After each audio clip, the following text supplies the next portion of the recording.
ರನ್ಯಾ ಗೆಳೆಯ ತರುಣ್ ಬಗ್ಗೆನೂ ಕೂಡ ಜತಿನ್ಗೆ ಇತ್ತು ಅನುಮಾನ.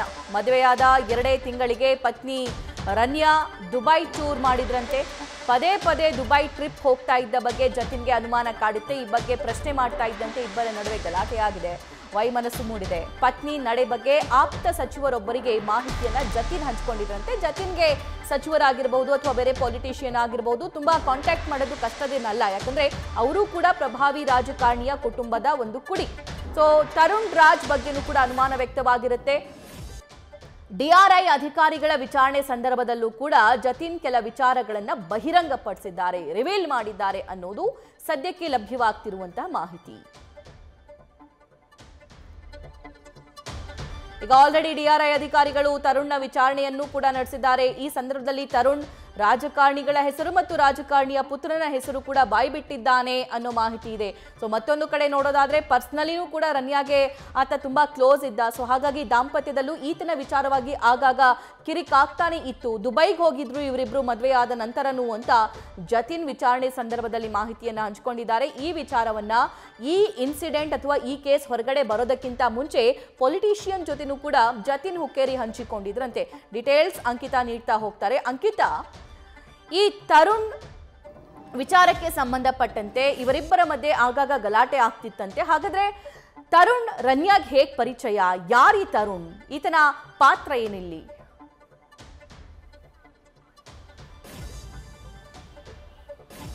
ಸಭಾ, ರನ್ಯಾ ರಾವ್ ಗೋಲ್ಡ್ ಸ್ಮಗ್ಲಿಂಗ್ ಕೇಸ್ಗೆ ಸಂಬಂಧಪಟ್ಟಂತೆ ಮೊದಲು ಅಂದ್ರೆ ಅಕ್ರಮವಾಗಿ ಚಿನ್ನವನ್ನ ಸಾಗಣೆ ಮಾಡಿದ್ದಾರೆ ಅನ್ನೋ ಆರೋಪಕ್ಕೆ ಸಂಬಂಧಪಟ್ಟಂತೆ ಡಿಆರ್ಐ ಅಧಿಕಾರಿಗಳು ರನ್ಯಾ ಅವರನ್ನ ಅರೆಸ್ಟ್ ಮಾಡಿ ವಿಚಾರಣೆಯನ್ನ ಮಾಡ್ತಾರೆ. ಅದಾದ ಬಳಿಕ ಅವರ ಒಂದು ಮಾಹಿತಿಯನ್ನ ಆಧರಿಸಿ, ಜೊತೆಗೆ ಅವರ ತನಿಖೆಯ ಸಂದರ್ಭದಲ್ಲಿ ಸಿಕ್ಕಂತಹ ಕೆಲವೊಂದು ಎವಿಡೆನ್ಸ್ ಗಳನ್ನ ಆಧರಿಸಿ ತರುಣ್ ರಾಜ್ನನ್ನ ವಶಕ್ಕೆ ಪಡೆಯುವಂತಹ ಕೆಲಸವನ್ನ ಮಾಡ್ತಾರೆ. ಜೊತೆಗೆ ಅರೆಸ್ಟ್ ಮಾಡಿ ನ್ಯಾಯಾಲಯದ ಮುಂದೆ ಪ್ರೊಡ್ಯೂಸ್ ಮಾಡಿ 5 ದಿನಗಳ ಕಾಲ ಕಸ್ಟಡಿಗೂ ಕೂಡ ಕೇಳ್ತಾರೆ. ಆ ಸಂದರ್ಭದಲ್ಲಿ ಒಂದಷ್ಟು ಮಾಹಿತಿಯನ್ನ ಅಧಿಕಾರಿಗಳು ಪಡ್ಕೊಂಡಿರುವಂತದ್ದು. ಅದಕ್ಕೂ ಮುನ್ನೆ ಅಂದ್ರೆ ಅದರ ಬೆನ್ನಲ್ಲೇ ಜತಿನ್ ಹುಕ್ಕೇರಿ ಅವ್ರಿಗೂ ಕೂಡ ನೋಟಿಸ್ ಅನ್ನ ಕೊಡ್ತಾರೆ. ಆ ಸಂದರ್ಭದಲ್ಲಿ ರನ್ಯಾ ರಾವ್ ಹಾಗೆ ತರುಣ್ ರಾಜ್ ನಡುವಿನ ಒಂದಷ್ಟು ಒಡನಾಟ ಏನಿದೆ ಅದರ ಬಗ್ಗೆ ಒಂದಷ್ಟು ಮಾಹಿತಿಯನ್ನ ಡಿಆರ್ಐ ಅಧಿಕಾರಿಗಳಿಗೆ ಕೊಡುವಂತಹ ಕೆಲಸವನ್ನ ಮಾಡ್ತಾರೆ. ಅದನ್ನ ಹೊರತುಪಡಿಸಿ ಡಿಆರ್ಐ ಅಧಿಕಾರಿಗಳು ತನಿಖೆ ಮಾಡುವಂತಹ ಸಂದರ್ಭದಲ್ಲಿ ರನ್ಯಾ ರಾವ್ ಬಳಿ ಸಿಕ್ಕಂತಹ ಕೆಲವೊಂದು ಎವಿಡೆನ್ಸ್ ಗಳನ್ನ ಆಧರಿಸಿ ತರುಣ್ ರಾಜ್ನನ್ನ ಈಗಾಗಲೇ ಡಿಆರ್ಐ ಅಧಿಕಾರಿಗಳು ತೀವ್ರ ವಿಚಾರಣೆಗೆ ಒಳಪಡಿಸಿರುವಂತದ್ದು. ಈ ಗೋಲ್ಡ್ ಸ್ಮಗ್ಲಿಂಗ್ ಕೇಸ್ ಏನಿದೆ ಅದರಲ್ಲಿ ಪ್ರಮುಖ ರೂವಾರಿ ಈ ತರುಣ್ ರಾಜ್ ಅಂತ ಹೇಳಲಾಗ್ತಾ ಇದೆ.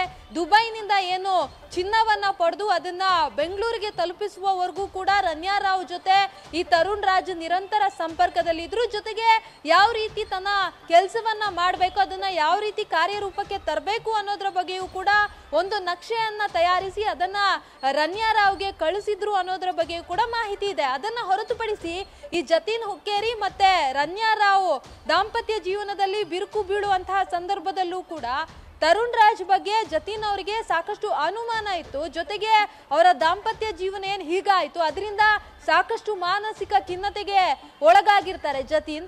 ಜೊತೆಗೆ ತನಗೆ ಆಪ್ತರಿದ್ದಂತಹ ಸಚಿವರೊಬ್ಬರ ಬಳಿ ಎಲ್ಲಾ ಮಾಹಿತಿಯನ್ನ ಹಂಚಿಕೊಳ್ಳುವಂತಹ ಕೆಲಸವನ್ನ ಕೂಡ ಜತಿನ್ ಅವರು ಮಾಡಿದ್ರು ಅನ್ನೋದ್ರ ಬಗ್ಗೆಯೂ ಕೂಡ ಮಾಹಿತಿ ಸಿಗ್ತಾ ಇದೆ. ಸಭಾ, thank you Ankita. News first, ನಿರ್ಭೀತಿಯಿಂದ ನಿಮ್ಮ ಪರವಾಗಿ.